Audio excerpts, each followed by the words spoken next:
Du je t'aime pour l'amour de Dieu au je t'aime pour l'amour de ma gueule, tellement de mammifères sur deux pattes se font avoir.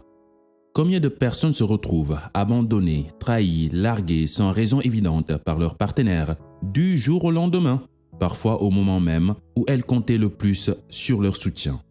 Que ce soit en amitié, en couple, en business et même en famille, toute relation est basée sur des intérêts, matériels ou immatériels.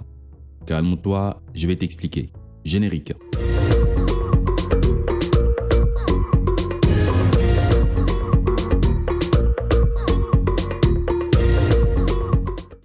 Dernièrement, j'ai assisté à un échange un peu corsé entre deux individus. L'un pointait du doigt l'autre, l'accusant d'être un ami d'intérêt. « Oui, toi tu ne penses qu'à tes intérêts. Tu m'appelles que quand tu as besoin. Tu n'es qu'un ami d'intérêt. » Tandis que l'autre tentait désespérément de se justifier devant les rafales d'accusations en face, il était constamment interrompu. Son accusateur ne lui laissait même pas l'occasion d'en placer une. L'atmosphère était hyper tendue. De loin, j'observe la scène, en ayant de la peine pour le mec accusé. Alors j'ai essayé à distance de lui souffler à l'oreille. « Oui, je ne pense qu'à mes intérêts et alors? Il est où le problème? Et toi, tu n'es pas en quête d'intérêt peut-être ?» Malheureusement, mes pouvoirs télépathiques n'ont pas marché ce jour-là. Alors j'ai fini par quitter la pièce, laissant derrière moi ces deux âmes torturées, s'empoigner l'ego comme deux boxeurs aveugles. Dans notre société, agir par intérêt est souvent perçu comme un péché capital. Il est même déplacé d'exprimer clairement ce que l'on attend d'un échange, surtout quand il s'agit d'argent. Par exemple, appeler un vieux pote après des années de silence radio pour lui dire « Salut poto, ça va la vie? Oui, moi aussi. En fait, j'ai un besoin de 100 000 francs CFA pour une urgence. Tu pourrais me dépanner s'il te plaît? Je te rembourserai dans un mois. » C'est gênant, n'est-ce pas? Je ne sais pas où t'es, mais je sens ta gêne d'ici. Car nous avons été conditionnés à trouver cela tabou. On te dira « Non mais tu as mal fait là. Il fallait peut-être garder le contact avec le poteau, comme ça en cas de besoin, ce sera plus simple d'aborder ce genre de requête. » Oui, mais n'empêche que dans ce cas aussi, on agit par intérêt.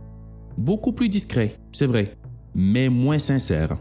On essaie de garder le contact au cas où, sait-on jamais, si besoin. Tu vois le délire? C'est aussi par intérêt. Si on reprend nos deux amis du début, l'un reproche à l'autre d'être un ami d'intérêt. Mais moi, j'ai envie de lui demander, à l'accusateur, « Pourquoi tu traînes avec ton ami ?» Disons bien avant votre altercation. Pourquoi tu es avec ton ami? Parce que tu l'aimes bien. Et pourquoi? Parce qu'il t'écoute, il te comprend, il te porte compagnie, il te soutient au boulot, lorsque tu te prends la tête avec ton boss ou lorsque tu fais tes magouilles derrière ta femme. Il te couvre. Donc c'est bien de l'avoir à tes côtés. Et donc ça te fait du bien à toi. Ce qui veut dire que tu es avec ton ami par intérêt. Peut-être pas de manière consciente, mais c'est le cas. Un autre exemple. Pourquoi tu pries?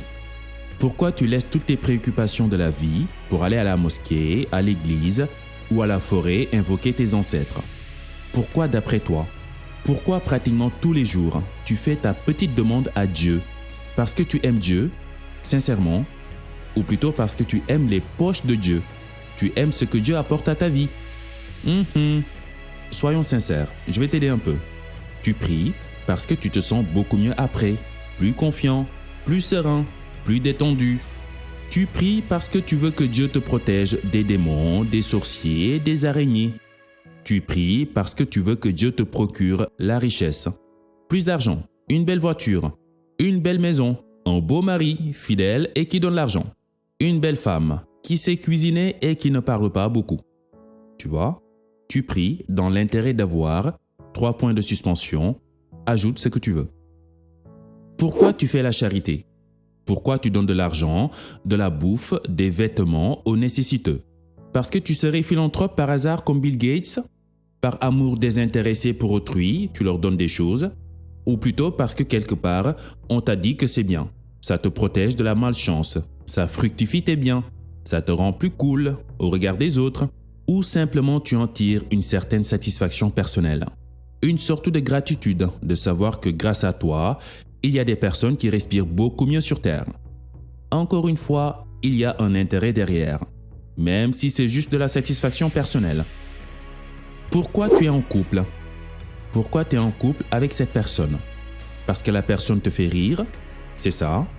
Du coup, le jour où elle ne te fera plus taper des barres, tu seras en manque. Tu vas commencer à lui reprocher de ne plus être la même, qu'elle a changé à tes yeux et à défaut, tu vas aller voir ailleurs. Remplace rire par sexe, argent, gloire, renommée, voiture, iPhone X. Le résultat sera le même. Tu es en couple dans l'intérêt d'avoir 3 points de suspension. Ajoute ce que tu veux. Que ce soit conscient ou inconscient, il y a toujours un intérêt derrière chaque geste. L'intérêt peut être matériel, émotionnel, spirituel ou autre. L'être humain agit toujours par intérêt. Donc ne sois pas dupe mon frère. Ne sois pas teubé à l'égard de certains discours. Je te dirais même de faire gaffe à ceux qui te disent le contraire. Non mais moi, je ne suis pas une personne d'intérêt. Bullshit. Peut-être que la personne veut dire que ses intérêts ne sont pas motivés par l'argent, la gloire ou les paillettes, mais plutôt par autre chose d'immatériel, comme la tranquillité et autres délires du genre, ou carrément elle ignore ce qu'elle veut vraiment. On agit tous par intérêt. On n'a pas forcément les mêmes, mais on agit tous par intérêt. Parce que c'est dans la nature humaine, parce que tout le monde rêve de son confort et de son bien-être. L'être humain agit en fonction de ce qui peut lui procurer du plaisir ou le soustraire d'une peine. Toutes les décisions que nous prenons sont impulsées par ces deux motivations. On bouge, on travaille, on cherche de l'argent, on se marie, on fait des enfants, on se décarcasse pour trouver notre place dans la société, avoir une certaine satisfaction de soi et surtout éviter la douleur, de la misère, la galère, la honte, la solitude. En résumé, nous voulons tous aller au paradis et s'éloigner de l'enfer. C'est aussi simple que ça. Donc avoir des intérêts est tout à fait naturel. Il n'y a rien d'égoïste à cela. Il n'y a rien de honteux à cela. Le problème, c'est quand tes intérêts ne sont pas exprimés clairement pour permettre à ceux avec qui tu deals de comprendre très tôt à quoi s'attendre. Quand les intérêts d'une relation entre deux personnes ne sont pas complémentaires, ou lorsque les besoins de l'une des parties écrasent ceux de l'autre, là forcément ça va partir en vrille. C'est pourquoi il est extrêmement important de savoir identifier ses besoins personnels, de les exprimer à son partenaire avant de s'engager dans quoi que ce soit. Si tu fais les choses pour l'amour de Dieu, l'univers, la nature, et que tu t'associes avec quelqu'un qui agit plus pour l'amour de son compte bancaire, comment serait la suite d'après toi? Si tu te lèves le matin pour apporter des solutions aux difficultés de ton environnement et que ton partenaire ne fait que se plaindre à longueur de journée, sans jamais lever le petit doigt pour changer la situation, comment serait la suite d'après toi? Donc, clarifions nos intérêts, clarifions les intérêts de nos interlocuteurs et trouvons un juste milieu dans lequel une relation équitable est possible. Car seul, sans les autres, le monde serait bien triste. Mais avec les autres, et non à partir des autres, la vie est plus agréable. Sur ce, à la prochaine.